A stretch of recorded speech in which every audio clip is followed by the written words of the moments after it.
What's the meaning of chafe?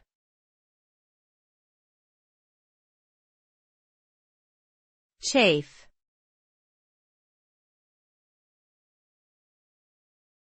Chafe.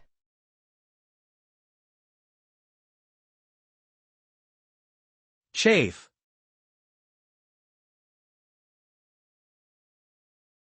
Chafe.